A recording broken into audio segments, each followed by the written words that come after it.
Hello, welcome to my channel Swati fashion. আজকে তোমাদের সামনে আমি আরেকটা ভিডিও নিয়ে এসেছি। আগের দিনের ভিডিওটা ছিল নেচার রিলেটেড, কিছু ফ্লাওয়ার দেখানো হয়েছিল এবং নেচার থেকে আমরা কী ধরনের কালার পেয়ে থাকি, কীভাবে কালারগুলো রয়েছে সেগুলোকে বোঝানো হয়েছে।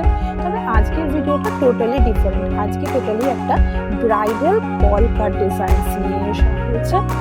তো এটা সাবেকি সেরকম কলকা নয়, যেরকম কলকা নর্মাল আমরা দেখে আসি তার থেকে একটু ডিফারেন্ট অ্যাডভান্স কলকা। এটা অনেকটা ঝুমকো ডিজাইনের কলকা করা হয়েছে, যেগুলো সাবেকি গয়না আমাদের মা ঠাকুমারা পরে এসেছেন, কানভর্তি, কানপাশা, ঝুমকো, সেখান থেকে ইন্সপায়ার হয়ে একটা ঝুমকো ব্রাইডাল অ্যাডভান্স কলকার ডিজাইন নিয়ে আসা হয়েছে। এই ধরনের ডিজাইন সাধারণত ব্রাইডের গালে যদি করা হয় সেক্ষেত্রে গালটিকে অনেক বেশি ভরাট লাগে। অনেক ব্রাইডই আছে যারা গালে এই ধরনের ডিজাইন করতে ভালোবাসে, অনেকে আবার একদম খালি গাল চায়, অনেকে ভরাট গাল চায়। তো যারা এই ভরাট গাল চায় তাদের জন্য এই ধরনের ডিজাইনটা খুব পারফেক্ট। তো এই ধরনের ডিজাইনসগুলো ওই ক্ষেত্রে ব্যবহার করাতে আমার মনে হয় ভালো হবে।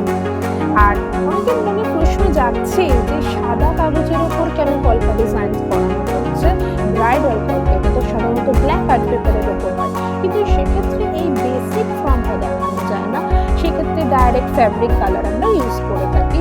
আর যারা একেবারে আনকরা নতুন কলকা দেখছো, কলকা শিখছো, ঠিক তাদের জন্যই আমরা আজকে সাদা আর্ট পেপারের উপরে জিনিসটা করে দেখানোর চেষ্টা করেছি, যাতে নেক্সট টাইম যখন ব্ল্যাক আর্ট পেপারের ওপরে হোয়াইট ফ্যাব্রিক দিয়ে ইউজ করে করা হবে তাদের বুঝতে সুবিধা হয় যে ঠিক কীভাবে জিনিসগুলো হয়েছিল।